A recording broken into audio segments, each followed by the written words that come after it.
본문이 4장 39절부터 42절까지인데 이 짧은 뒤에 반전은 이제 이 이야기를 이해하기 위해서는 앞에 1절부터 내용을 다 봐야지 됩니다. 그래서 제가 이 예수님과 대화가 기록된 것 중에 가장 긴 대화 내용이 이제 오늘 본문인데 1절부터 이 42절까지의 내용을 같이 살펴 볼 것입니다. 오늘 본문은 사마리아 여인이 예수님을 전하고 사마리아 여인들이 거기에 감명을 받아서 예수님을 만나고 그렇게 해서 예수님을 더 많은 무리가 더 견고한 믿음을 갖게 되었다는 이야기입니다. 이 이야기만 보면은 참 우리는 너무 부럽고 우리의 사역이 정말 이와 같으면 좋겠다 그런 생각을 하게 될 것입니다. 근데 어떻게 해서 이런 일들이 일어났는지 오늘의 이야기를 차근히 살펴보고자 합니다. 1절부터 6절까지는 이 사마리아 여인과 예수님과 만나게 된 배경에 대해서 이야기하고 7절부터 19절까지는 예수님과 사마리아 여인이 대화를 하는데 생수를 주제로 대화를 합니다. 그리고 20절부터 26절까지는 예배에 대해서 대화를 나누시고 27절부터 30절은 예수님과 대화를 하고 변화를 받은 사마리아 여인이 동네에 가서 예수님을 전하는 장면, 그리고 그 사마리아 여인이 가 있는 동안에 31절부터 38절까지 예수님께서 제자들에게 가르침을 주시는 장면, 그리고 39절부터 오늘 본문 42절까지가 이 사마리아 여인이 몰려와서 사마리아에 있는 사람들이 몰려와서 예수님과 함께 교제하며 믿음이 더 깊어진 이야기로 오늘의 단락은 구성이 되어 있습니다. 예수님께서 이 1절을 보시면 제자를 삼고 제자들을 통해서 세례를 주셨다고 이야기를 합니다. 근데 이것이 왜 기록이 되어 있느냐 하면 예수님께서 세례를 주셨는데 그것이 바리새인들이 그것을 알게 되면서 바리새인들은 그 모습을 싫어했습니다. 그래서 이제 점점 예수님을 미워하는 그런 마음들을 드러내려고 했는데 예수님께서는 굳이 바리새인과 부딪히실 이유가 없으셨습니다. 그래서 예루살렘을 떠나서 갈릴리로 가고자 하십니다. 예수님께서 하시는 일은 하나님께서 보내신 일을 하면 되는 것이지 굳이 자기를 변명하고 자기에게 시비를 거는 유대인들과 일일이 다 대화를 하고 싸울 이유가 없었습니다. 그래서 지금 갈릴리로 이동하려고 하는데 2절에서 가로를 쳐서 굳이 이 요한은 예수님께서 세례를 베푸신 것이 아니고 제자들이 베풀었다고 그렇게 기록을 하고 있습니다. 이것은 무엇이냐면 세례 요한이 무려 400년 만에 나온 선지자입니다. 그래서 사람들은 굉장히 기대가 많았어요. 혹시 저 세례 요한이 메시아는 아닐까? 저 사람 참 대단한데. 그리고 예수님이 세례 요한에게 세례를 받았다지 그러면 어쩌면 이 예수님은 세례 요한을 잇는 후계자일지도 몰라라고 오해하는 사람이 간혹 있었습니다. 그래서 요한은 그것이 아니라 예수님께서 제자를 삼으시고 제자가 세례를 줬다고 의도적으로 표현을 해서 예수님은 세례 요한과는 급이 다른 메시아이시고 분명히 분리되는 그런 위치에 있다는 것을 의도적으로 하는 것이죠. 그런데 이 유대를 떠나서 예루살렘에서 갈릴리 지역으로 가는 길에 사마리아 지역을 거쳐서 가는 길이 가장 빠른 길이었습니다. 동시에 좀 위험한 길이기도 했습니다. 이 사마리아 사람들은 유대인과 서로 상종하지 않았습니다. 그래서 유대인 랍비들은 이 사마리아 지역을 지나가야 될 때는 도시락을 쌌다 그래요.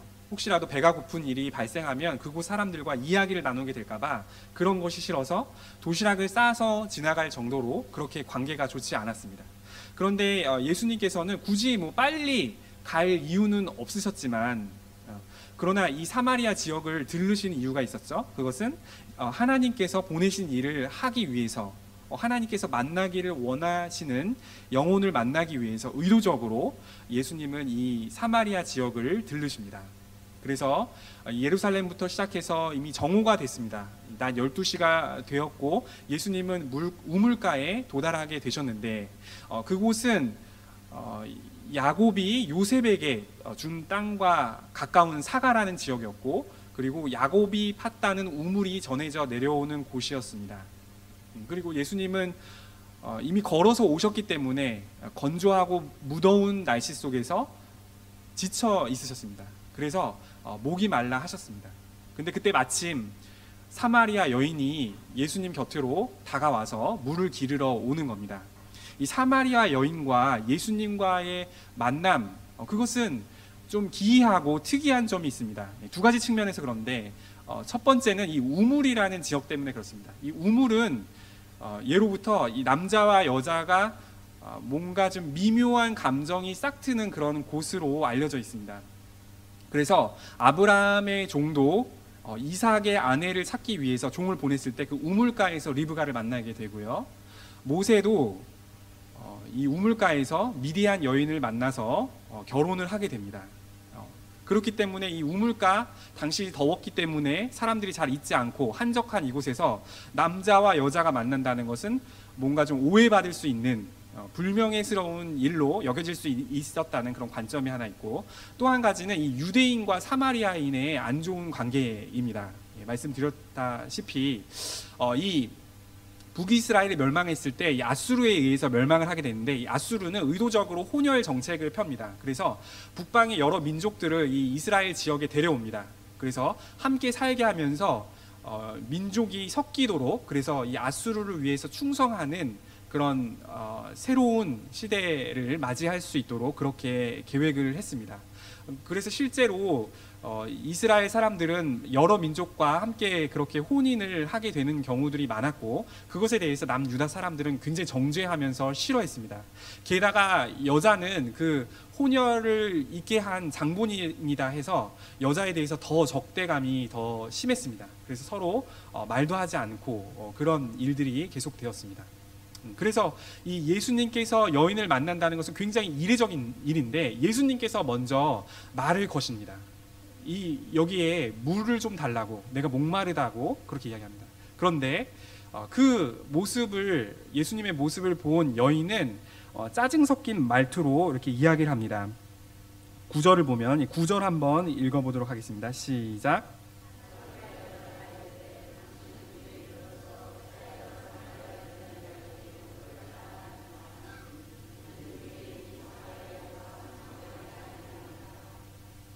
사마리아 여인의 반응은 이 남자로서의 예수님보다도 유대인이라는 겁니다. 그 복장이나 그 행동을 하시는 그런 모습을 보니까 이 지역 사람 같지는 않고 유대인이라는 것이 분명한데 왜 나한테 말을 거냐는 겁니다. 그런데 예수님께서는 실제로 목이 마르시기도 했지만 사실 이 물이라는 것을 매개체로 해서 영적인 것을 이야기하려는 그런 의도가 있었던 것이죠. 예수님께서는 10절에 이렇게 이야기합니다. 네가 만약에 하나님의 선물과 또 물을 달라고 하는 사람이 누구인 줄 알았더라면 네가 그 사람에게 구했을 것이고 그 사람 난데 내가 너한테 생수를 줬을 것이다. 이 하나님의 선물이라는 것은 이 문맥상에 이 영원히 목마르지 않는 생명수, 영생을 말하는 것이고 영생을 말하는 것이죠. 그리고 물 달라고 하는 사람이 누구냐? 지금 그 영적인 그런 이야기를 하고 있는 것이죠. 그때 이제 11절에서 여인은 이렇게 이야기합니다. 주여, 물 기를 그릇도 없고 우물도 깊은데 당신이 어디서 생수를 얻겠습니까? 지금 보니까 지금 두레박도 없고, 그리고 이 우물은 25m나 되는 그런 깊이였다고 합니다. 그렇게 깊은 물인데 당신이 어떻게 물을 준다고 합니까? 게다가 당신은 뭔가 좋은 물을 준다고 이야기하는데, 이 우물로 말할 것 같으면 우리 조상 야곱이 우리에게 준 그 우물이고, 그래서 조상 대대로부터 이 물을 마시며 이렇게 지내왔던 그런 우리에게 특별한 그런 우물입니다. 그런데 당신이 여기에서 먹는 우물의 물보다 더 좋은 물을 줄 수 있다고 이야기하니까 당신은 그러면 야곱보다 더 큰 사람입니까? 라고 이 여인은 반문했습니다. 그때 예수님께서 13절에 이 물을 마시는 자마다 다시 목마르려니와 내가 주는 물을 마시는 자는 영원히 목마르지 아니하리니 이 물은 영생하도록 솟아나는 샘물이 되리라 라고 이야기를 하셨습니다. 이 물을 마시는 것은 이 해갈을 가져오죠. 그런데 지내다 보면 우리는 또 목마르고 또 물을 찾고 갈증을 해결할 무엇인가를 찾습니다. 그래서 이 목을 마른다는 그런 문제 자체가 완전히 해결될 수는 없습니다. 그것은 이 육신에 속한 세상에 있는 것들은 마찬가지죠. 예를 들면 뭐 명예라든지 학벌이라든지 돈이라든지 지식이라든지 그런 것들은 우리가 살아가면서 필요하기 때문에 이런 것을 얻지만, 그러나 그런 것이 우리의 근본적인 갈증을 해결해 줄 수는 없는 것입니다. 그런데 예수님께서 주시는 것은 이 세상에 있는 것과는 다른 겁니다. 예수님께서 우리에게 주시는 것, 하나님께서 예수님을 통해서 우리에게 주시고자 하는 것은 참된 것이고, 그것은 우리를 만족시키는 것이고, 그리고 우리의 근본적인 문제를 해결해 주는 그런 참된 좋은 것이라는 겁니다. 예수님께서 이렇게 말씀하시자 이 여자는 15절에 그러면 그 물을 나에게 주셔서 목마르지도 않고 여기 물 길러 오지도 않게 해달라고 이야기합니다. 이 여인은 지금 무슨 말인지도 모르는 것 같아요. 자기가 무슨 대답을 하는지도 모른 채로 그냥 좋다고, 물이 좋다고 하니까 그걸 달라고 이야기하는 것만 같아요. 근데 여기에 이 여인의 사실 아픔이 숨어 있는 것이죠. 그래서 그 물을 마시고 목마르지도 않고 여기에 오지 않게 해달라. 그것은 여기에 오는 것이 사실은 싫다는 것이죠. 지금은 정오고 사람들이 너무 더워서 오지 않는 그 이스라엘의 그 뙤약볕에 그 정오에 사람들은 다 휴식을 취하고 있는데, 이 여인은 다른 사람의 눈을 피해서 일부러 사람과 마주치지 않으려고 이 시간에 물을 기르러 왔고, 이렇게 물을 기르러 자꾸 와야 되는 것이 싫었던 것이죠. 예수님께서는 대뜸 17절에 남편을 데려오라고 이야기를 합니다. 너무나 문맥에서 벗어난 이야기처럼 들립니다. 그리고 이 이야기를 들은 여인은 굉장히 뜨끔했을 거예요. 왜냐하면 이것이 사실 이 여인이 가지고 있는 수치이고 가장 가리고 싶었던 부분이었거든요. 이 여인에게는 5번 결혼했다가 헤어진 전과가 있습니다. 우리가 한 번 결혼하는 것도 힘들고 또 결혼했다 헤어지는 것도 힘듭니다. 그런데 5번 결혼과 헤어짐을 반복하는 일이 있었던 정말 기이한 삶을 살았던 여인의 이야기입니다. 그리고 지금은 6번째 남자와 살고 있는데, 이 6번째 남자는 결혼하지 않은 채로 살고 있는 것입니다. 이 여인은 매번 희망과 소망과 행복하고 싶다는 그런 기대감을 가지고 결혼을 했지만, 그러나 그 결혼은 아픔과 상처를 주는 이별로 마무리되었습니다. 그리고 그것을 무려 5번이나 하면서 이 삶은 아주 황폐해져 버렸습니다. 그렇기 때문에 결혼을 안 하고 지금 다른 남자와 동거를 하는 것이고, 그리고 이것은 이스라엘 율법에서는 음행의 죄에 해당합니다. 만약에 이 여인이 사마리아 사람이 아니라 유다 사람이었다라면 아마 징계를 받았을 것입니다. 근데 율법의 적용이 상대적으로 느슨했던 사마리아 지역이었기 때문에 이 여인은 그냥 이렇게 지내면서 다른 사람의 눈을 피해서 그렇게 살아가고 있었고, 그런 모습이 행복하지 않았던 것이죠. 그런 삶으로 이렇게 지쳐있고 피곤해서 죄된 삶인지는 알지만 거기서 벗어나지 못하는 그런 고갈되어 있고 메마른 삶을 살고 있는 것이 이 여인의 삶의 모습이었습니다. 이 여인은 남편이 없다라고 대답했는데 그것은 거짓말하려고 하는 것이 아니었고, 사실은 그런 대답을 하면서 최대한 이 부분에 대한 노출을 꺼리고 싶었을지 모릅니다. 그런데 예수님께서는 네 대답이 맞다라고 긍정해 주시면서 너에게 5 남편이 있었으나 지금은 모두 없고 지금 있는 사람은 그냥 같이 사는 사람이다라고 이야기를 했습니다. 예수님은 왜 이 이야기를 하셨을까요? 이 생수에 대해서 이야기가 나오면서 이것을 좀 더 풀어서 자세하게 이야기를 하실 수도 있었을 텐데, 예수님께서 의도적으로 남편에 대한 이야기로 옮겨 가셨다는 점을 우리가 주목해 볼 필요가 있습니다. 그것은 예수님께서는 이 여인의 영적인 현실, 이 삶의 실존을 직시하기를 원하셨던 것이죠. 우리가 예수님 앞에 서게 될 때 우리의 모습이 있는 그대로 나타나게 됩니다. 겉으로는 멀쩡해 보이고 또 합당한 이유를 가지고 이런 일들을 하지만, 그러나 속으로는 상처받은 일이 해결되지 않고 마음이 아프고 깨어지고 불안하고 두려운, 그래서 이 해결되지 않는 그런 아픔을 가지고 있는 그런 불완전하고 죄인인 우리의 모습이 예수님을 만나게 될 때에 드러나게 되는 겁니다. 그래서 베드로도 고기를 잡고 예수님과 대화를 하다가 예수님께서 메시아라는 것을 깨닫게 되었을 때 넙적 엎드려서 나는 죄인이라고 떠나달라고 이야기를 했던 것입니다. 그런데 예수님이 이렇게 이 여인이 영적인 그런 자각을 하게 하신 것은 이것에 대한 책임을 묻거나 비난을 하려는 것이 아니었습니다. 예수님은 오히려 여인을 긍정적으로 바라보고 계시고 이 있는 모습 그대로를 받아주고 계십니다. 그래서 이 여인은 예전에 없던 그런 그 어둠 속에서만 있던 그런 삶이었는데 예수님과 이야기를 하면서 점점 이 표정이 밝아지게 됩니다. 그리고 19절에 내가 보니까 예수님은 내가 말하지도 않았는데 이런 부분을 이야기하고 내 안에 어떤 이런 기쁨과 같은 그런 변화들이 있는 게 꼭 선지자 같습니다 라고 그렇게 이야기를 합니다. 그러면서 평소에 자신이 가지고 있었던 그 영적인 부분에 대한 궁금증을 이야기하는데 그것은 바로 예배의 장소에 관한 것이었습니다. 20절에 보면 이 산에서 우리 조상들은 예배하였는데 당신들 유대인들의 말로는 예루살렘에서 예배를 한다고 그렇게 이야기합니다. 이 성전이 바벨론에 의해서 침입에 의해서 파괴가 되고 나서 예루살렘의 성전이 다시 재건될 때 그 배경이 이제 에스라와 느헤미야에 나오는데 사마리아에 있는 사람들도 여기에 동참하고자 했습니다. 방해하기도 했고 동참하자고도 했는데 그러나 결국에는 느헤미야가 거절하고 이것은 이스라엘 유다 사람들에 의해서 이 성전과 성벽이 건축되게 됩니다.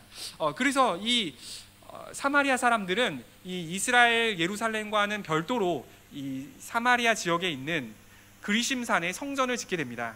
그리고 나서 몇백 년이 지나고 나서 다시 외세의 하스미안 왕조의 침입에 의해서 멸망하게 되었지만 어쨌든 이 그리심산을 중심으로 하는 사마리아 사람들의 예배와 이 예루살렘에서 유다 사람들의 예배에는 서로 이 정통성의 문제를 가지고 서로 갈등했고 서로 이렇게 반목하는 그런 갈등이 심한 상태에 있었습니다.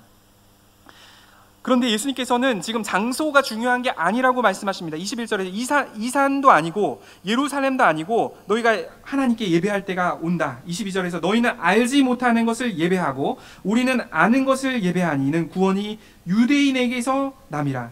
너희 사마리아 사람들은 하나님 말씀에 대해서도 좀 불완전하게 지식을 가지고 있고 또 이렇게 혼합주의적으로 예배 때 섬기고 예수님을 하나님을 열정적으로 예배하긴 하지만 그러나 정확히 어떻게 예배해야 되는지 알지 못하는데 그러나 우리 유대인들은 우리 말씀을 온전히 가지고 있고 이 유대인을 통해서 메시아가 난다는 것 그리고 메시아를 통해서 하나님께로 가게 된다는 것을 정확하게 지식을 가지고 있기 때문에 이 유대인으로부터 구원이 난다고 그렇게 이야기를 합니다. 그러면서 23절에 참되게 예배하는 자들을 아버지께 참되게 예배하는 자들을 영과 진리로 예배할 때가 오니 곧 이때고 아버지께서 그들을 찾는다고 말씀하십니다. 하나님께 예배하는 자들은 영과 진리로 예배해야 되는데 이 영이라는 것은 보통은 성령으로 번역되는 단어 푸뉴마입니다. 그래서 성령이라고 할 때 우리의 예배가 성령님의 인도하심을 따라서 드려지는 예배가 되어야 된다는 것을 말하고 또 이 푸뉴마는 사람의 정신 또 마음 깊은 곳 이런 영혼 이런 의미를 가지고 있습니다. 그래서 사도 바울이 에베소 교회에 지혜와 계시의 영을 달라고 기도하는 것은 성령이 있고 또 다른 지혜의 영이 있고 계시의 영이 있고 이런 것이 아니라 그 지혜와 계시의 정신을 달라는 그런 의미입니다. 그래서 그런 측면으로 볼 때는 우리의 마음 깊은 곳으로부터 전심을 다해서 드리는 예배 그것이 바로 이 영적인 예배라고 할 수가 있습니다. 또 한 가지는 진리로 예배를 하는 것인데 진리라는 것은 자기의 마음대로 예배하는 것이 아니라 하나님께서 주신 그런 지식에 따라서 드려지는 예배를 말하는 것입니다. 그리고 또한 이것은 하나님께서 예수님을 보내셔서 속죄 사역을 통해서 죄인인 우리를 하나님의 자녀가 되게 하시고 예수님을 통해서 우리가 하나님께 예배하러 나아갈 수 있기 때문에 예수님을 통한 예배라고도 볼 수가 있는 것입니다. 그런데 이 유대인들은 올바른 지식을 가지고 있었지만 그러나 이 열과 성을 다해서 하나님을 예배하지 않았고 형식주의적으로 바리새인들은 예배했고 반대로 사마리아에 있는 사람들은 열성은 있었지만 그러나 주님을 예배하는 그런 바른 지식이 부족했던 것이죠. 그러나 하나님께서 원하시는 것은 영과 진리로 예배하는 사람들이라는 겁니다. 24절에서 하나님은 영이시기 때문에 영이 없는 우상과 달리 우리의 전심으로 영과 진리로 예배하는 것을 받으시고 또 그런 예배를 기뻐 받으십니다. 25절에서 이 예배에 대한 이야기가 나오자 이 여자는 자신이 들었던 지식을 또 얘기합니다. 제가 듣기로는 메시아가 오면 그 예배에 대한 부분을 정리해주고 우리에게 잘 알려줄 거라고 제가 들었습니다 라고 이야기했더니 예수님께서는 내가 바로 그 메시아다 라고 이야기를 합니다. 그래서 이 여인은 어안이 벙벙하고 감격에 휩싸입니다. 자기의 평생 동안 만날 수 있을지 없을지도 확신할 수 없는 메시아를 자기가 만났다는 그 감격 때문에 이제 그 물동이도 내려놓고 마을로 가서 사람들에게 예수님을 전하기 시작합니다. 그리고 그 동네에서 사람들이 예수님께 나오기 전에 그 여인이 예수님을 전하고 그 사람들이 나오기 전에 그 사이에 예수님께서는 제자들에게 가르침을 주십니다. 그것이 31절부터 38절까지의 내용입니다. 지금 정오 때가 되었고 이 제자들은 마을로 흩어져서 음식을 구해온 상황입니다. 그렇기 때문에 당연히 시장하시기 때문에 예수님께 먹을 것을 드리려고 하는데 예수님은 시장하시기도 하셨지만 예수님께 중요한 것은 지금 이 사마리아 여인을 구원하시고 또 내가 어떤 마음으로 이런 것들을 했는지를 제자들에게 가르쳐 주고 싶어 하십니다. 이것이 배고픈 문제를 해결하는 것보다 더 중요한 문제입니다. 그래서 예수님께서 잘 하시는 그 일상의 소재를 가지고 영적인 문제를 이야기하는 그런 방법을 써서 또 이야기하고 계십니다. 예수님께서는 대뜸 32절에 너희가 알지 못하는 양식이 나에게 있다 그렇게 이야기했더니 33절에서 제자들은 그럼 또 이게 먹을 양식을 이야기하나 보다 해서 아니 우리가 지금 음식을 구해와서 예수님께 지금 드리려고 하는데 그럼 예수님께 누가 다른 사람이 음식을 갖다 줬나? 라는 이런 육적인 차원에서 지금 생각을 하고 있는데 예수님께서는 그 예수님이 가지신 먹을 양식이 무엇인지에 대해서 34절에서 이야기합니다. 34절 함께 읽겠습니다.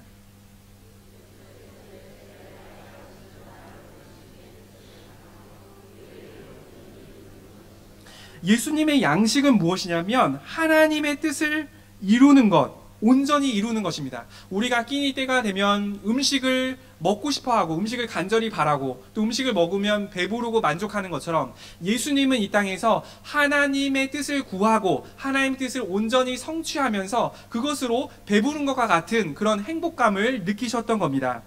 35절에서 예수님은 넉 달이 지나야 추수할 때가 이르겠다고 이야기하지 않느냐. 보통 이 사람들은 씨를 뿌리고 이것을 추수하는 기간이 한 6개월 정도 걸렸습니다. 그런데 씨앗을 늦게 뿌리고 그리고 이른 추수를 하는 기간까지는 4개월 정도가 걸렸습니다. 그래서 사람들이 씨앗을 뿌리고 우리가 언제 도대체 결실을 얻는 거야 라고 그런 이야기를 할 때 야, 넉 달이 지나야 결실을 하는 거잖아 라는 말을 사람들은 관습적으로 하곤 했습니다.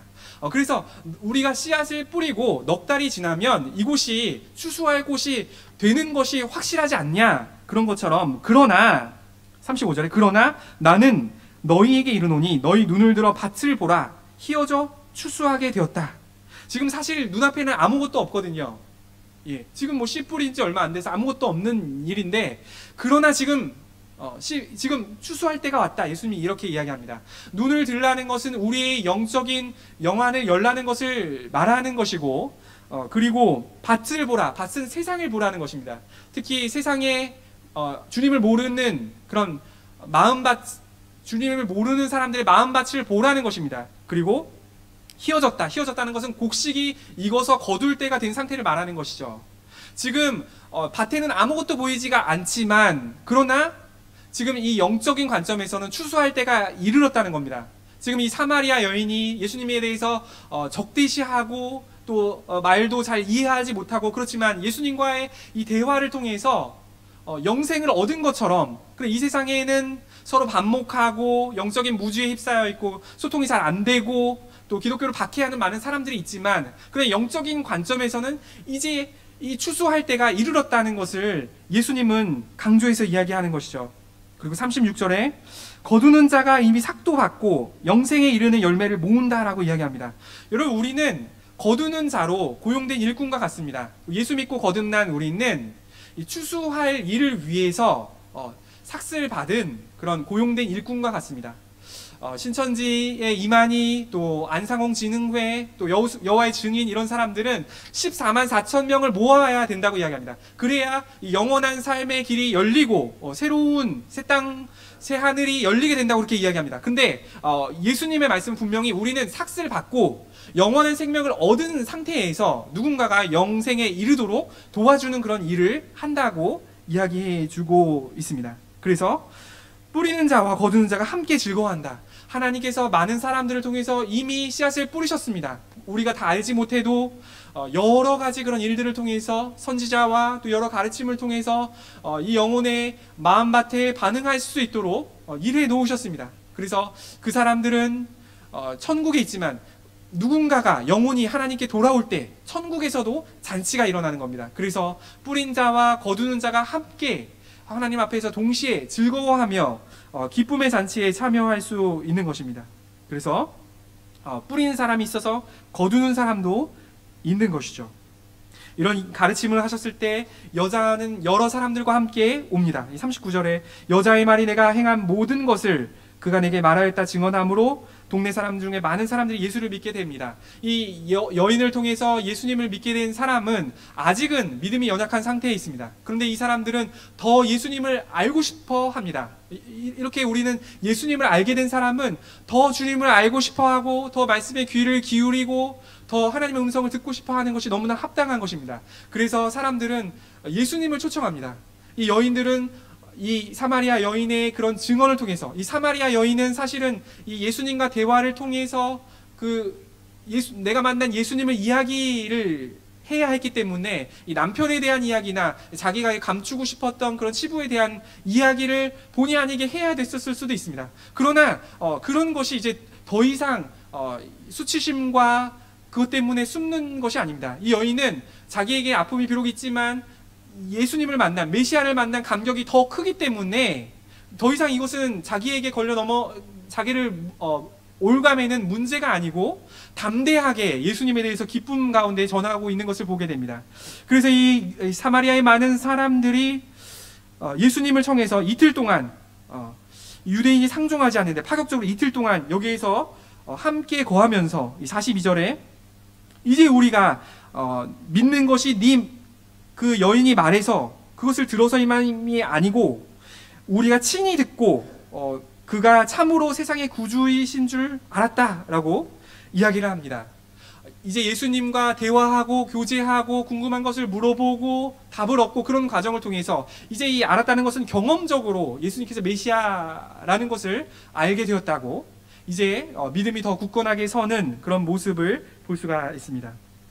우리는 예수님께서 오늘 사마리아 여인을 구원해 주시는 그런 모습을 보는 것처럼 또 제자들에게 이 추수할 때가 다가왔다고 이야기를 하는 것처럼 이 영적인 그런 삶에 대해서 관심을 가져야 됩니다. 영적인 추수를 생각해 봐야 됩니다. 우리가 다음 세대를 생각할 때 그 한 사람 한 사람이 예수님과 어떤 관계를 맺고 있는가의 관점에서 생각해 볼 필요가 있습니다. 여러분, 예수님을 만난 사람은 변합니다. 그가 어떤 그런 환경을 가지고 있던, 과거에 어떤 상처가 있던, 어떤 말을 했던, 가족적으로 어떤 배경이 있던, 그것은 방해가 될 수 없습니다. 예수님을 만난 사람은 변화가 일어납니다. 예수님께서는 영생을 주십니다. 우리가 영생을 주는 것이 아니고 우리는 그 사람이 예수님께 진정으로 반응할 수 있도록 돕는 겁니다. 그 사람들과 함께 하면서 또 때로는 먹을 것을 주면서 때로는 가르치면서 또 때로는 기도하면서 그 한 영혼이 주님 앞에 진지하게 반응할 수 있도록 돕는 것이 바로 우리의 일입니다. 이번 여름 사역이 우리 학생들이 예수님을 대면하고 예수님 앞에서 자신을 직시하는 기회가 되기를 원합니다. 거듭남을 통해서 하나님과의 관계, 이웃과의 관계가 모두 회복된 이 사마리아 여인처럼 우리 아이들도 복음을 경험하고 세상에 증인으로 서는 사람이 되는 일을 위해서 우리가 한 마음 한 뜻으로 나아가는 우리 귀한 성지 가족들이 되었으면 좋겠습니다. 이 시간 한번 같이 기도하도록 하겠습니다. 우리 교회 학교의 아이들이 예수님께서